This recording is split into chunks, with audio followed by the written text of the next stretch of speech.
And good morning. This is FLT Talk number 3. I am Mike with Obviously Outdoorsman. I hope you guys are waking up just nicely on this Sunday, drinking your coffee, your tea, whatever you guys are into. If you guys are eating breakfast, whether it's eggs, bacon, or a bagel with cream cheese, I hope you guys that it's an amazing breakfast, and I hope you guys have a great Sunday.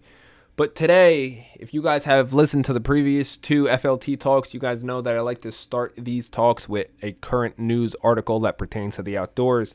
And today's article will consist of wolves and Yellowstone. All right, this article is by ABC News.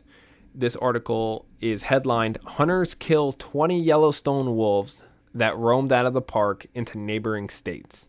And them neighboring states are Montana, Idaho, and Wyoming. And this is hard for a lot of these biologists to believe that these wolves will only stay in Yellowstone where there's no hunting allowed. The only natural predator to a wolf really is an angry grizzly bear, or an angry bear in general, that gets a wolf by himself. So you have its lone wolf, and that is the only wolf's really predator out in Yellowstone. So when there are just emerging packs of wolves from the original wolves that were relocated there in the 70s, now I believe there's over 100, or there's a couple hundred wolves over there in Yellowstone. When there's that many wolves, there's a lot of competition. They're going to move around. So if you guys don't know anything about the Yellowstone Wolf Project, it basically started in the 70s because they were basically wiped out into extinction over there in the 20s due to overhunting. And there was a act, I believe, in Yellowstone to kill any predator there was to protect the elk herd. But in the 70s, they took wolves down from Canada and relocated them into Yellowstone. And they actually took wolves from Montana and I believe 1 or 2 other states too during different time frames and relocated them there in Yellowstone to basically reinstate the wolf population in Yellowstone. And people think, oh, well, we really don't need wolves anyway. You guys are dead wrong. Without a top-level carnivore alongside the bears, the elk population exploded at that time, which led to overgrazing on the willow trees and the aspen trees. And it started to make the whole ecosystem change. Once they eat all of that undergrowth, the elk started to starve. And now the ecosystem basically balanced out with all these wolves there. Because now that the wolves are taking out the older cow elk and the young calves, the elk aren't starving to death. It basically, if you have too many animals, whether it's deer, bear, birds, cats, or whatever it is in one area that's not supposed to be there, it's going to throw one species into an off balance, and it's going to have a trickle down effect and affect every other species. Okay. In this case, the elk population basically started balancing out once the wolves started taking them out. It basically made a more resilient elk herd because the ones that did survive and were smarter than the wolves and the bears, they were stronger, they were smarter, and they basically are better than there being an overpopulation of elk. And once the wolves were reinstated, they started taking out all the weak ones and some of the young ones, but a lot of just the weak old elk. So another thing with this, if you have too many cats in your area, like house cats or just tomcats that are out in the woods, that breed out there, and they're stray cats. That's all they really are, just stray cats. The wild bird population will start to be affected, whether it's sparrows, blue jays, cardinals. You have too many cats out there, what do you think they eat? They eat birds. They eat like little mice. They eat squirrels if they could get a hold of them. The bird population will diminish, and it will start affecting that species because there's too many cats. And then the birds get affected, but you know what balances them out? The predators, like the coyote and the fox. Coyote will get a hold of the house cats, and it basically keeps it in balance, right? Mother Nature always finds a way to balance things out, whether it's a disease that ends up happening or an adaptation of one species so it could survive. A great example is New Jersey this year.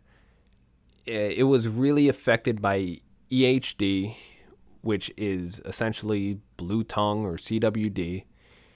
And according to a lot of the hunters in New Jersey, it really affected the deer population. For me, the areas I hunt, I did not really see any effect to my deer herds, thankfully, but some areas got wiped out. And it was really a lot of the areas that you cannot hunt in New Jersey, like Bergen County.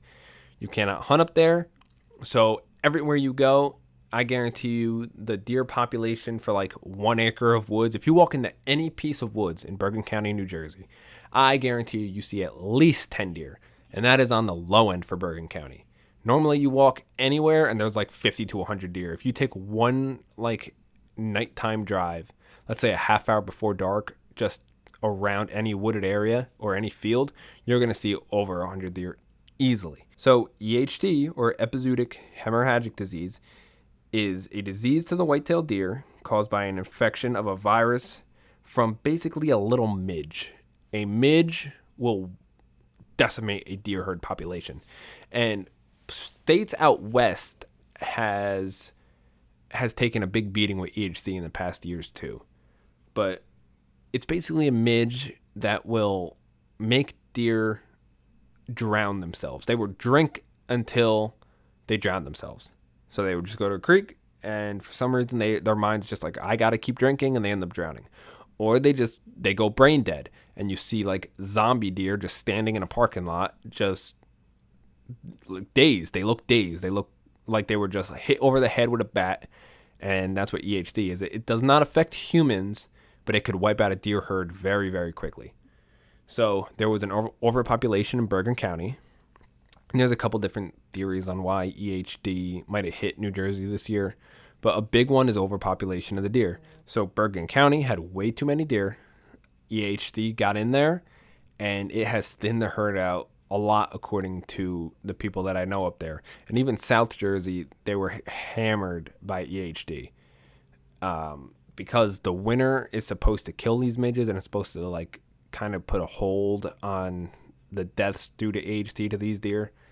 And I guess South Jersey doesn't get as cold as North Jersey, so there's not more snow, there's less snow. It's like that kind of thing. So overpopulation led to a lot of dead deer. So that's why Mother Nature always finds a way to balances itself out. And us introducing wolves back in the Yellowstone was a great way to let Mother Nature run its course and just let the wolves do their thing. The elk population balanced out, and that's how it is. But back to the article with 20 Yellowstone wolves that roamed out of the park getting killed by hunters. It did put a dent in the wolf population. If there's only like 200 wolves and you kill 20 of them, that is a pretty sizable dent. But unless the surrounding states are on board with like Yellowstone's regulations, there's really nothing you can do. I do believe there should be, and there very well could be, I haven't done the research, but there should be like a community regulation with the surrounding states because of Yellowstone. So on to today's topic of there is no off-season for an outdoorsman. There really just isn't. If you are a purebred 100% outdoorsman like I am, there is no off-season. I got robbed into hunting back in the end of 2019. And he only did fishing, so he had an off season. Every time it got cold, he basically stopped fishing, and he never ice fished before last year, so I got him into that as well.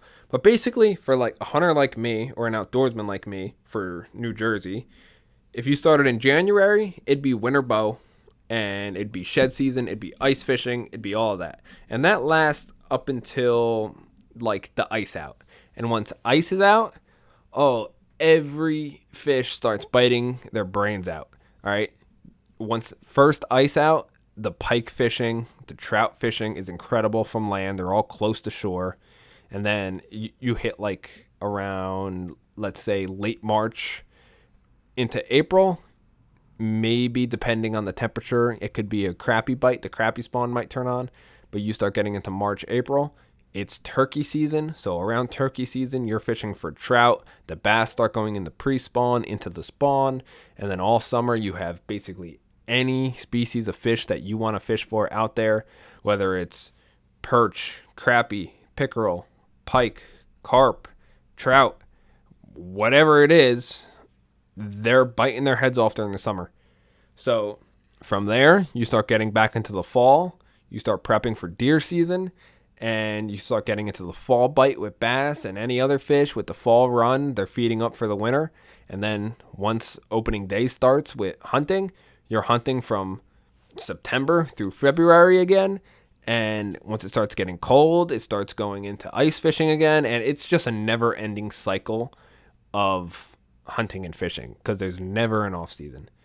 No matter what time of year it is, there is something to do. And if you guys only fish, I implore you to at least try getting into archery first before you get into hunting.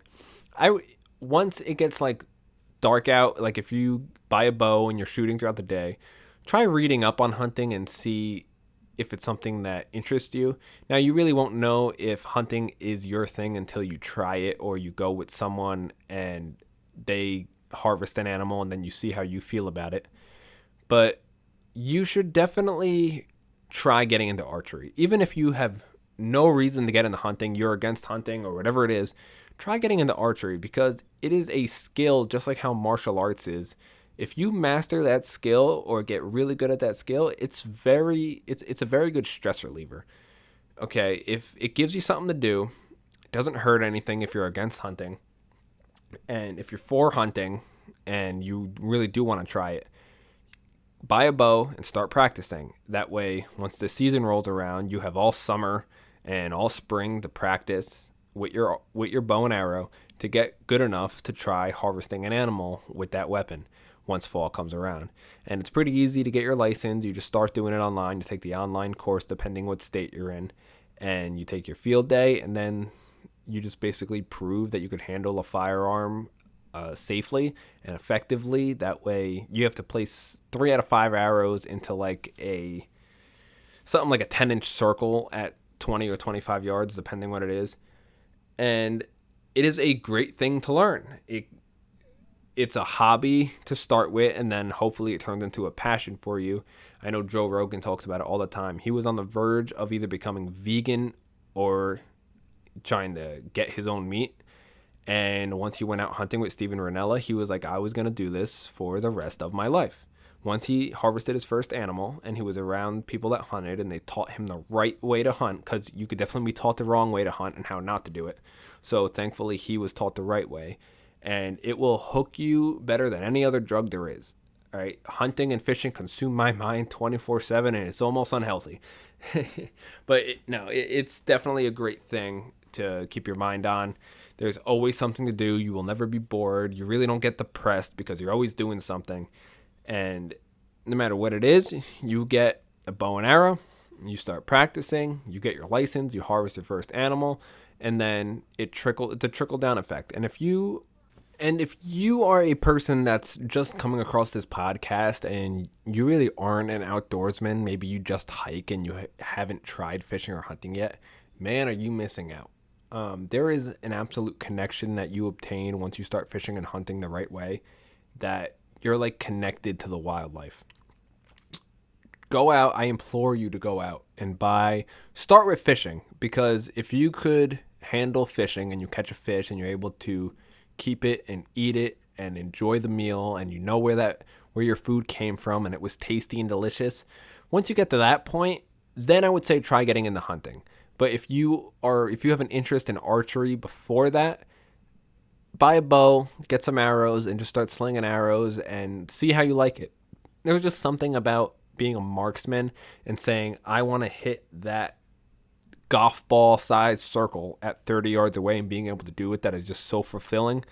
Archery is in the Olympics, so there's definitely room for archery even if you're not a hunter. But if you do have an interest for hunting, buy a bow, get some arrows, start practicing, And then if you want to get into hunting, see how you are with catching a fish first and eating it and cooking it and how you feel after that. Because I do have some friends that they do not want to participate in hunting or the killing aspect of it, but they will be more than likely to catch a fish and release it, and they will be more than likely to come out and hunt, but they really don't want to harvest an animal and shoot an animal, but they enjoy eating it. So there's definitely room for everyone to be an outdoorsman, even if you don't want to hunt or harvest or kill anything. You could be an outdoorsman just by going out and shed hunting and hiking and camping. I consider you an outdoorsman all the same. And even if you only hunt or only fish, there is still no off season if you are a die-hard, hardcore outdoorsman. Let's say you only fish, and I'm going to base this off New Jersey again, or the surrounding states. During the winter months, so let's just say like November, December, January, February, and sometimes even into March, it's super cold.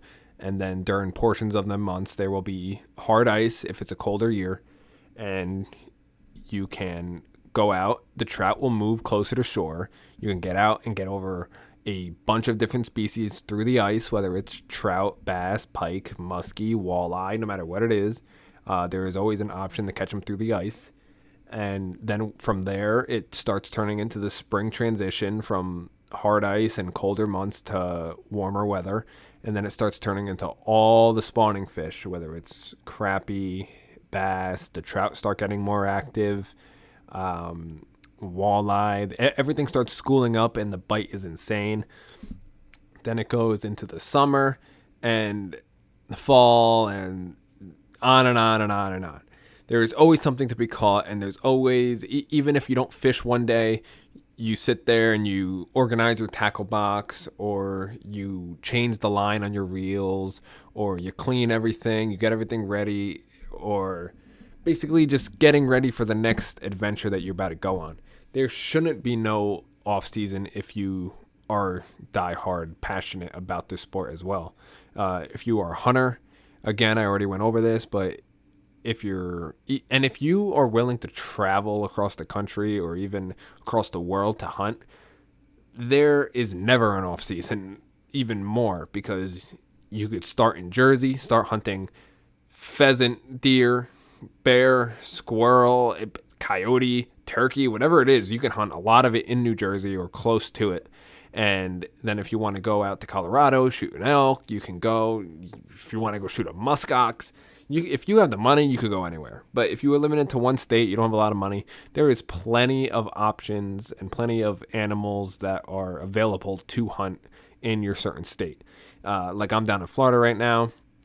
You can basically bow hunt anything, even iguanas down to the littler things. You can bowfish a lot of different species. Yeah, you can hunt deer, bear in the northern section of the state, hogs year-round, turkey during certain sections of the state, and there's just always something to hunt. There's always something to shoot at, whether it's target or species, and you should just be staying on top of your game and perfecting your craft to the best of your ability. You will never be a perfect archer or a perfect marksman. When it comes down to the moment, everybody makes their mistakes, even if it's the top hunters in the industry right now or who have ever lived. They have missed shots. They have misjudged certain things. There is just always something to be doing. Even if it's changing batteries in your trail camera during the off seasons of deer seasons, trying to learn their patterns for the next deer season. There's always something to do. And before this podcast starts getting repetitive, because you can only say there's no off season so many times, if you guys, let's say you tagged out for the season, try getting your friends or spouses or family members into the sport, whether it be hunting, fishing, archery, whatever it is. Try getting them interested in what you're doing, because I know a lot of men that hunt and their female counterpart wants no part in hunting. And a great way to get them accustomed to the outdoors or even interested in the outdoors is just starting them off with hiking through the woods. And if they already like hiking, great. And then from there, try shed hunting with them. Like, hey, let's have a hike with a purpose today. So we're going to hike around and look for shed antlers. And if we find one, amazing. Because it helps you out as a diehard hunter. And maybe for her, that might be the match that sparks the entire fire for her. If they want to get into fishing, bring them out and just try and help them get on their first fish. I know I've come to a point in my hunting and fishing career where I almost enjoy watching someone else get an animal or catch a fish more than I do it myself. Because for fishing, I know I could basically go out there and catch a fish no matter the day or when I go out. But when I go out there and I bring someone like, for example, cameraman Naz, shout out to cameraman Naz over here. I know I've caught sharks before, and for me just to catch another shark, let's say it's not a absolute giant shark where it'd be like a personal best or something. I know that he's only caught one shark before, and I've got him on his first sharks. I've got a lot of people on their first sharks, and it is one of the most exhilarating, memorable things of their lives. And I have a lot of people that are willing to try and just get out there and try catching a giant fish. And when I see their excitement on their face and they're able to get a picture with it, even if we don't keep that animal, keep that fish, we release them, I am so for catch and release on certain species. It's unbelievable. Like largemouth bass, I will never keep a largemouth bass just to eat it. I don't know why it's engraved in my brain that way. It is a sport fish for me. I know they taste amazing. I've had largemouth before, but I just won't keep them. See now, perch, yellow perch, or calico bass, crappie, or certain other fish, I will keep almost every chance I get because they taste absolutely phenomenal. But certain fish, I just release. I enjoy just catching the fish and having a good time and releasing it so it's there for the next person to come catch, and hopefully they will release it the same exact way. But when I see people that I get onto fish, so if I bring someone trout fishing and they catch a giant trout, I am ecstatic. Especially if I bring someone hunting, oh my God, it is insane the feeling I get when they are able to get their first animal. I have gotten 3 people that were always interested in hunting, but they never really picked up a bow in their life or done anything on the hunting aspect. And I taught them. I tried to be a good mentor. And Rob is one of them people, and he just took this sport and ran with it. And it is now one of his passions. He went from only fishing to being a diehard hunter just as well as a fisherman. It is insane how some people can take this sport and it could just consume their lives in a good way. And I live for that kind of thing. You can make someone's dream basically come true. Like maybe it's just an interest. They always want to get into it. You bring them out there and you show them the ropes from A to Z, and they finally catch on and they do it themselves.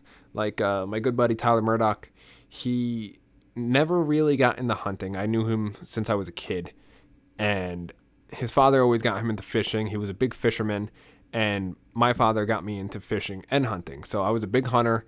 Tyler was always around, and he was always with me when I did like woods things, like going out there, taking pictures of deer, scouting for deer, shed hunting, even coming hunting with me when he never even owned a bow. But he took it. He got an interest for it. He practiced. He went out. He took his test. He got his license. He bought all his camo. And it was crazy for him to watch him shoot his first deer, the excitement on his face and how he felt afterwards with help from me. And then to the point where I had him hang his own stand, and then he was able to shoot the biggest buck of his life out of the stand. He hung and he did it all himself. He got an even better feeling out of that. And then even back to Rob, when I got him on his first deer, it was a doe. It was a long season of him making the hard mistakes of like missing animals and having your sight bumped on your bow and missing a shot, not really wounding animals, but it was just like hard misses, which is what you want. You don't want to wound an animal. It's better off just to miss an animal than to wound it. So don't get down on yourselves if you completely miss an animal, outdoorsmen out here. But the excitement on his face, and it was almost like a sign of relief. Like, he just did this, and when he walked up on his first deer, he was like speechless. He was just like, I just did that in a good way. Because he went home, he has a family, he has a fiance now, and everyone in his family eats deer meat. And especially during this weird COVID time that we had last year, to where you'd walk into a ShopRite or a Publix or a Walmart and there was no meat on the shelves because everyone was panic buying and everyone was probably buying more than what they needed, but there was just no meat to get from anywhere. So a lot of the people that didn't hunt turned to Outdoorsmen for help, and they were like, hey, can we get a couple steaks from you, just like hold us over for an emergency? And a lot of Outdoorsmen help these people out. And even if it was for firearms, a lot of people went, hey, can I borrow a shotgun just to have for my own protection, just in case things go south? And everyone is willing to help the other person out. But I hope these people will learn from this experience of COVID to where hunting is not a bad thing, and it definitely is still a necessity in this day and age. Because everyone tries to say, oh, just go to the grocery store and buy meat that they were made to be killed. Or my favorite one is go to the grocery store to buy meat where it's made, which is laughable again. But if people don't think hunting is a necessity in this day and age, when there's a meat shortage, let's say all these factory farms close down, 99% of this country is SOL or shit out of luck. If they are not willing to go out and harvest an animal for food for their family, that is going to be much better for them than any piece of meat they buy in the store, because it's all natural. There's no preservatives. There's no chemicals or anything from A to Z. Them deer or animals are out there in the wild, living their own life, the most natural thing there is, and then you come along and harvest it for food for your family.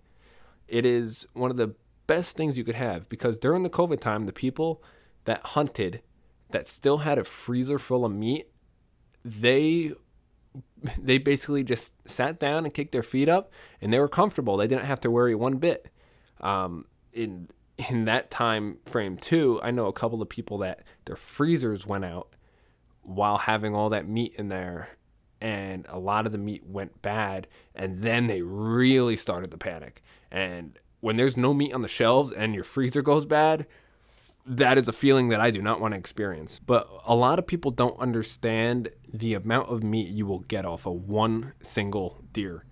I will have meals on meals on meals. I probably eat venison once a week now, so 52 weeks in a year. That's 52 meals of just venison and whatever else I have with the venison.